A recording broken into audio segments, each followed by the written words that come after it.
Le pape François est décédé à l'âge de 88 ans, après un pontificat marqué par l'humilité, la simplicité et l'ouverture. Suite à sa mort, une procédure bien établie s'enclenche au Vatican, à commencer par la préparation de son corps pour l'exposition publique. Le corps du souverain pontife est embaumé selon une méthode moderne appelée thanatopraxie.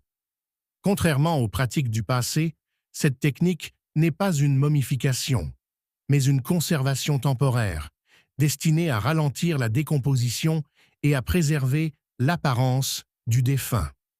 Elle est réalisée avec respect et discrétion, en tenant compte de la dignité du pape et de l'environnement religieux.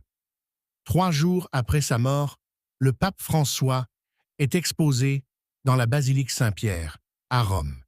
Il repose dans un cercueil ouvert, vêtu de ses habits liturgiques, mitre blanche, chasuble rouge et un chapelet dans les mains.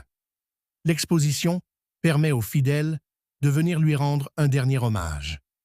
Fidèle à son style simple et proche du peuple, François avait demandé que ses funérailles soient sobres. Il a choisi de ne pas reposer dans la crypte des papes, mais dans la basilique Sainte-Marie-Majeure, qu'il affectionnait particulièrement. Sa sépulture est modeste, avec une simple inscription « Franciscus ». Enfin, il a renoncé à l'usage des 3 cercueils traditionnels utilisés pour les papes, en cyprès, plomb et chêne, et à toute forme de solennité excessive. Par ce choix, il a voulu transmettre un dernier message de simplicité et d'humilité, fidèle à ce qu'il a incarné toute sa vie.